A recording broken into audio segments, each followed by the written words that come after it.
Ya pemirsa, masih di iNews Pagi, pemirsa bersama saya Bayu Prada dan rekan saya Yasmin Atania. Ya, demikian tadi pemirsa adalah berita pilihan dalam iNews Pagi hari ini.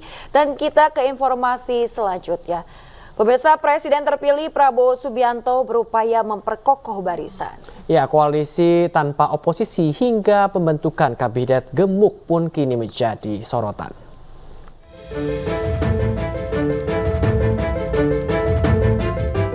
Konfigurasi politik berubah usai penetapan Prabowo Subianto dan Gibran Rakabuming Raka sebagai Presiden dan Wakil Presiden terpilih 2024-2029. Bukan hanya PKB yang terang menyatakan akan bekerja sama di pemerintahan Prabowo Gibran, Partai Nasdem pun siap menjadi sekondan.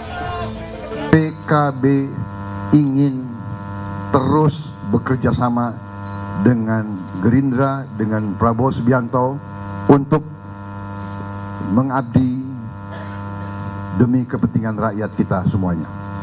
Sementara rencana pertemuan antara Prabowo dengan Ketua Umum PD Perjuangan masih terus bergulir. Terkait hal tersebut, koalisi tanpa oposisi yang berdampak pada pembentukan kabinet gemuk pun bukan tidak mungkin akan terwujud. Bahkan Waketum Partai Gerindra, Habibur Rahman juga telah mengatakan kemungkinan koalisi pemerintahan Prabowo Gibran akan sangat gemuk. Koalisi tanpa oposisi hingga pembentukan kabinet gemuk pun kini menjadi sorotan.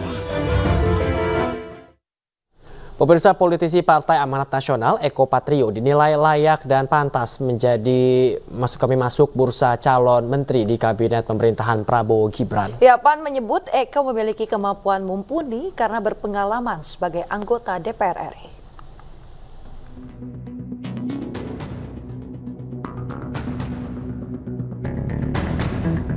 Partai Amanat Nasional menilai salah satu kadernya Eko Hadipurnomo atau Eko Patrio layak masuk bursa calon menteri di kabinet pemerintahan Prabowo Gibran. Eko dianggap memiliki kemampuan mumpuni sebagai menteri karena berpengalaman sebagai anggota DPR selama 3 periode. Ketua Umum PAN Zulkifli Hasan menyerahkan kepada Prabowo Gibran terkait posisi menteri yang paling tepat bagi Eko. Pilkada Jawa Barat ada Bima Arya, udah deklarasi sama Desi ya. Kalau Jakarta ada Zita, ada Fasa, ada Eko. Ya tapi Eko kan calon menteri ya. Itu Pak Prabowo sebagai presiden terpilih punya hak prerogatif secara beliau saja. Tahu yang terbaik ya. Sementara itu, bagai gayung bersambut, Wakil Ketua Umum Partai Gerindra Habibur Rahman menilai Eko pantas duduk di posisi menteri. Kalau lihat ini, ya kan, potongannya itu pantas juga sih Eko jadi menteri gitu kan. Kalau lihat, kalau baju itu ya potongannya dengan bahannya, ya kan, potongannya bagus, bahannya bagus, Eko jadi menteri gitu. Jadi menurut saya pantas-pantas banget ya Pak Eko jadi menteri. Eko Patrio awalnya dikenal publik sebagai komedian bersama grup lawak Patrio. Eko juga kerap menjadi presenter program hiburan di televisi. Pria berusia 54 tahun ini kemudian banting setir dengan menggeluti dunia politik. Ia terpilih sebagai anggota DPR dalam 4 kali pemilu legislatif sejak tahun 2009. Terbaru, Eko dinyatakan lolos melenggang ke Senayan setelah bertarung di pemilu 2024. Tim Liputan iNews melaporkan.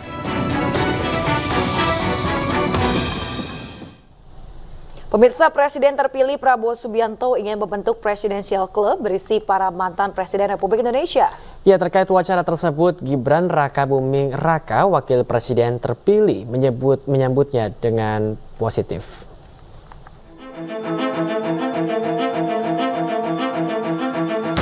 Wakil Presiden terpilih 2024-2029, Gibran Rakabuming Raka, mendukung wacana pembentukan Presidential Club yang berisi para mantan Presiden RI. Menurut Gibran, Presidential Club bisa menjadi wadah masukan dari para senior berpengalaman untuk pemerintahan ke depan. Terkait dengan pihak oposisi atau koalisi, Gibran memastikan bahwa masukan dan evaluasi bisa datang dari mana saja.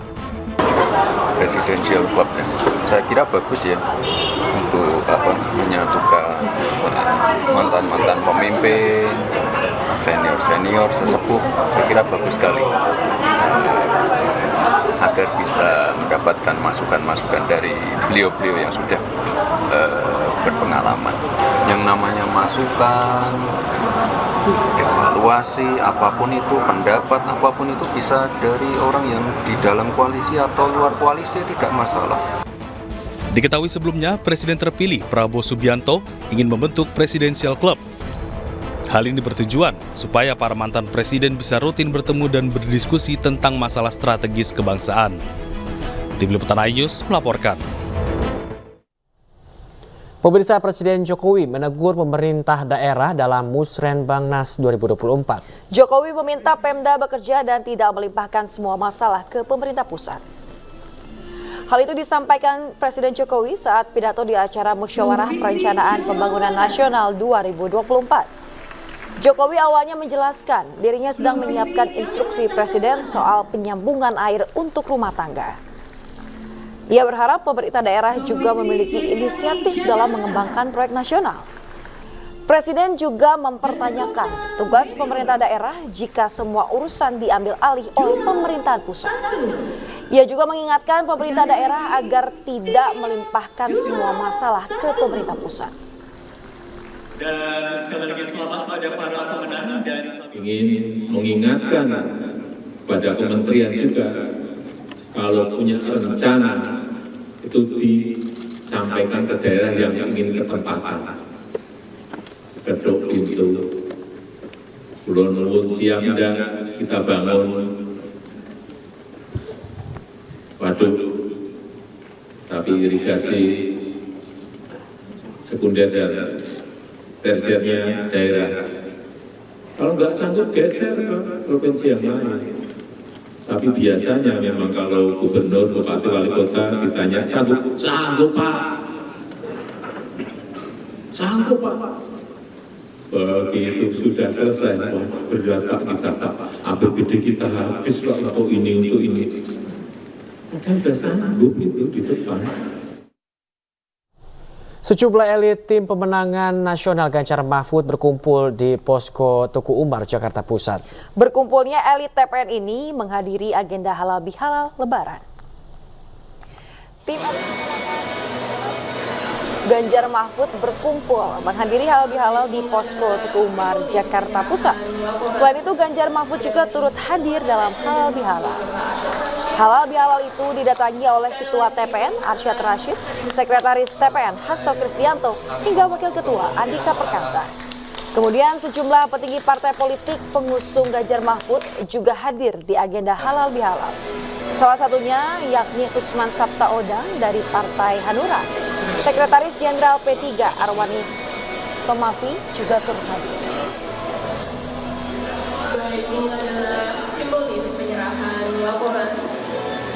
Saya anggota partai maka tidak akan berhenti berkegiatan politik. Manusia human itu ya bisa meninggal, mati sekali. Tapi kalau politisi bisa mati berkali-kali. Dan kegiatan kita cukup banyak, kegiatan kami cukup banyak. Mama PDI Perjuangan sebentar lagi mau rakernas menentukan sikap, tentu kita sangat sibuk. Pak Mahfud aja sekarang dimintai banyak sekali pendapat-pendapatnya, tentu saja banyak sekali kegiatan-kegiatan yang bisa kita lakukan. Jadwalnya malah makin padat gitu ya. Jadi kita akan terus berjalan sesuai dengan komitmen kita. Kita mesti mencintai negara ini dengan cara yang benar. Kita ke informasi lainnya, pemirsa. Sementara itu dalam sidang kasus korupsi mantan Menteri Pertanian Syahrul Yassin Limpo, terungkap adanya pemberian uang tips untuk anggota Pas Pampres. Uang tips sebesar Rp500.000 diberikan sebanyak 3 kali. Pemirsa, staf Biro Umum Pengadaan Kementan yang hadir sebagai saksi yakni Muhammad Yunus menyebut adanya pemberian uang tips untuk anggota Pas Pampres yang mengawal Presiden Joko Widodo. Hal itu terungkap saat saksi menjabarkan tabel catatan keuangan untuk kegiatan Syahrul Yassin Limpo. Uang tips Pas Pampres diberikan sebanyak 3 kali, masing-masing sebesar Rp500.000. Sementara itu pemirsa, ada 4 pejabat Kementan yang hadir sebagai saksi di Pengadilan Tindak Pidana Korupsi atau Tipikor Jakarta kemarin.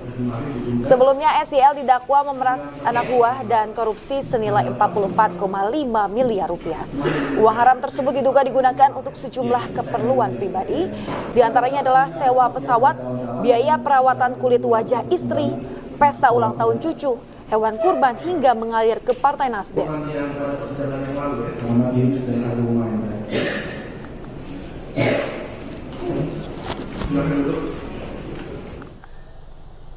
Berikutnya kita ke informasi olahraga ya Aspir ya. Di mana Indonesia ini harus puas menutup Thomas dan Uber Cup 2024 dengan status runner up. Di mana ini usai kalah dari tuan rumah yaitu Cina. Ya betul, namun meski hanya meraih runner up, tim bulu tangkis Indonesia tetap mendapat apresiasi atas perjuangan mereka.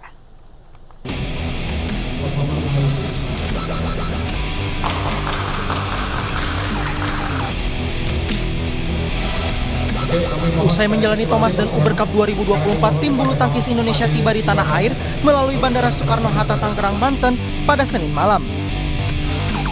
Meski harus mengakhiri turnamen sebagai runner-up, para atlet bulu tangkis terbaik di Indonesia ini tetap disambut hangat oleh Menteri Olahraga Dito Aryo Tejo dan PBPBSI.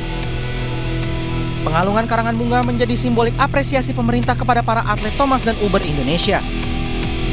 Saya mewakili pemerintah ingin mengucapkan juga terima kasih kepada seluruh masyarakat badminton lovers yang terus mendukung sampai tercapainya sejarah dan prestasi yang diperoleh tim Thomas dan tim Uber. Dan saya sangat bangga dengan perolehan tim Uber yang setelah 16 tahun puasa di final, kemarin akhirnya menorehkan sejarah kembali ke final. Tepuk tangan. Dan juga tim Thomas yang sudah 3 kali berturut-turut selalu ada di final. Sangat bersyukur dengan hasil yang tercapai karena ini memang luar biasa.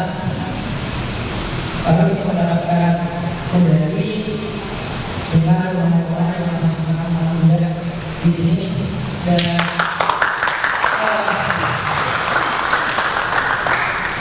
dan sekiranya yang bisa memotivasi kami untuk terus berprestasi dan percaya diri lagi ke depannya. Memang kami belum bisa membawa Piala Thomas ke tanah air, tapi saya bangga kepada tim ini. Saya salut atas kekompakan, atas kerja keras tim semua.